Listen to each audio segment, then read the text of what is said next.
মধ্যপ্রাচ্যে দখলদার ইসরায়েল ও ইরানের মধ্যে চলছে সর্বাত্মক যুদ্ধ, আর এ যুদ্ধে যুক্ত হয়েছে যুক্তরাষ্ট্র। এরই মধ্যে শুরু হতে পারে তৃতীয় বিশ্বযুদ্ধ। আমাদের হাতে এসেছে গুরুত্বপূর্ণ আপডেট আন্তর্জাতিক সংবাদ। শুরুতেই থাকছে হতাশ হয়ে ট্রাম্পকে দ্রুত যুদ্ধের মাঠে চাচ্ছেন নেতানিয়াহু। এবারে জানিয়ে দিব ইরানে আবারও দখলদার ইসরায়েলি বাহিনীর ক্ষেপণাস্ত্র হামলা। এদিকে ইসরায়েলে এবার নতুন করে মিসাইল ছুড়ল ইরান। আরও জানাবো অধিকৃত গোলানে ইরানের ড্রোন আটকের দাবি ইসরায়েলের। সর্বশেষ জানিয়ে দিব পরবর্তী লক্ষ্য কোন দেশ, জানালো ইসরায়েল। এতক্ষণ শুনছিলেন আপডেট আন্তর্জাতিক সংবাদের শিরোনাম, এবারে বিস্তারিত। তবে তার আগে অনুরোধ রইল ভিডিওটিতে একটি লাইক এবং কমেন্ট করে জানিয়ে দিন ভিডিও সম্পর্কে আপনার মূল্যবান মতামত। আরও জানিয়ে দিন ভিডিওটি কোথা থেকে দেখছেন বা কোন জেলা থেকে দেখছেন। এবার হতাশ হয়ে ট্রাম্পকে দ্রুত যুদ্ধের মাঠে চাচ্ছেন নেতানিয়াহু। ইসরায়েল ও ইরানের মধ্যকার চলমান সংঘাতে যুক্তরাষ্ট্র সরাসরি অংশ নেবে কিনা সেই বিষয়ে আগামী 2 সপ্তাহের মধ্যে সিদ্ধান্ত নেবেন যুক্তরাষ্ট্রের প্রেসিডেন্ট ডোনাল্ড ট্রাম্প। তবে এমন সিদ্ধান্তে গভীর হতাশায় পড়েছেন নেতানিয়াহু। ইসরায়েলের সংবাদ মাধ্যম হারতেজের কলামিস্ট ও লেখক গিডিয়ান লেভি আল জাজিরাকে বলেছেন, বেনিয়ামিন নেতানিয়াহু ও তার জোট ইসরায়েলের সঙ্গে যুদ্ধে জড়িয়ে পড়ার সিদ্ধান্তের জন্য ট্রাম্পের কয়েক সপ্তাহ অপেক্ষার পরামর্শে গভীর হতাশায় পড়ছেন।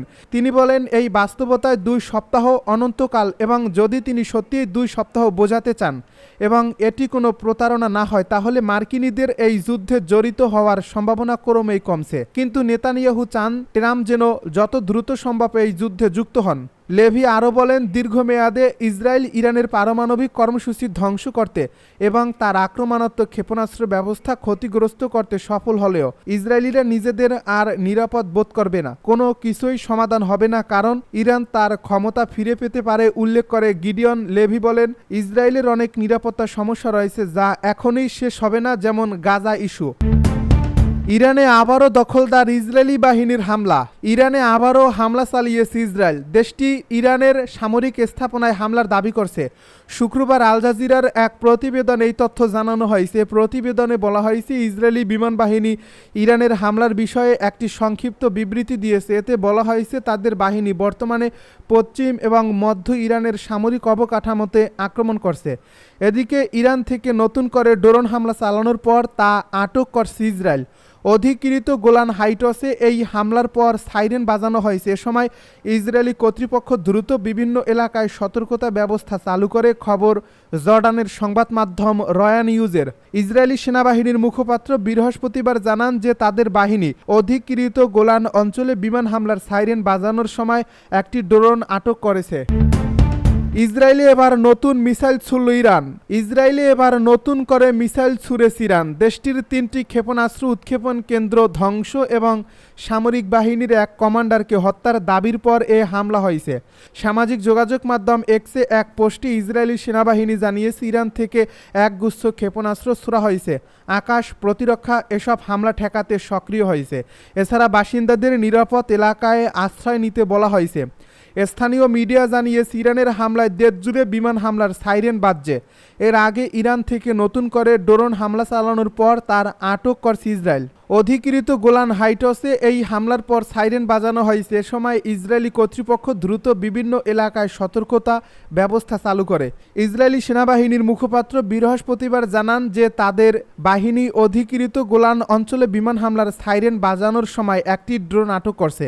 এদিকে ইরানের 3টি ক্ষেপণাস্ত্র উৎক্ষেপণ কেন্দ্র ধ্বংস এবং সামরিক বাহিনীর এক কমান্ডারকে হত্যার দাবি করছে ইসরায়েলের প্রতিরক্ষা বাহিনী আইডিএফ। অধিকৃত গোলানে ইরানের ড্রোন আটকের দাবি ইসরায়েলের। ইরান থেকে নতুন করে ড্রোন হামলা চালানোর পর তার আটক করছে ইসরায়েল।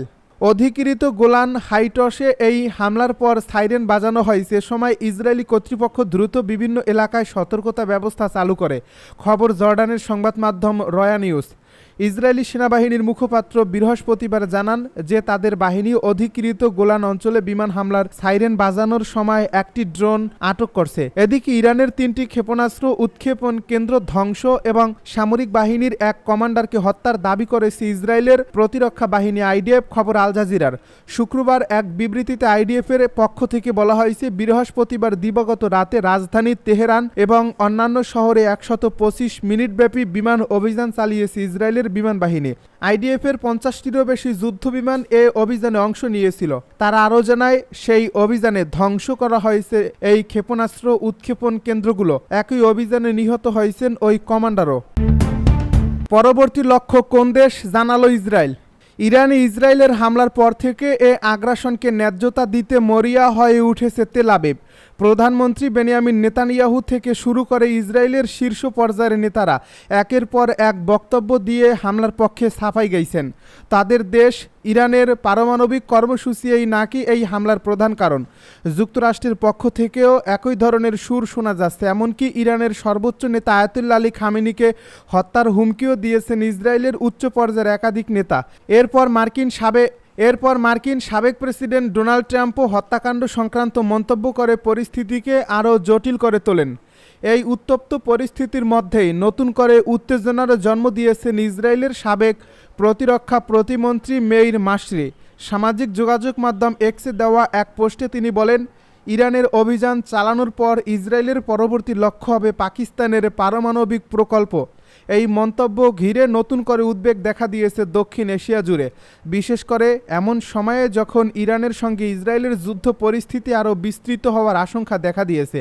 এর আগে আন্তর্জাতিক কয়েকটি গণমাধ্যমে দাবি করা হয়েছে, ইসরায়েল যদি ইরানে পরমাণু হামলা চালায় তবে পাকিস্তান এর পাল্টা জবাব দিতে পারে। তবে এমন অভিযোগ সরাসরি নাকচ করে দেয় ইসলামাবাদ।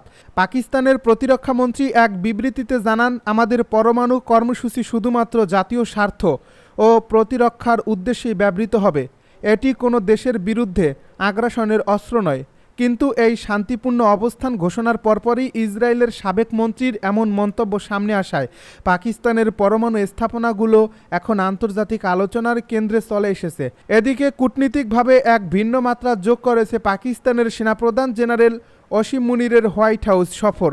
সেখানে তিনি যুক্তরাষ্ট্রের সাবেক প্রেসিডেন্ট ডোনাল্ড ট্রাম্পের সঙ্গে মধ্যাহ্ন ভোজে অংশ নেন।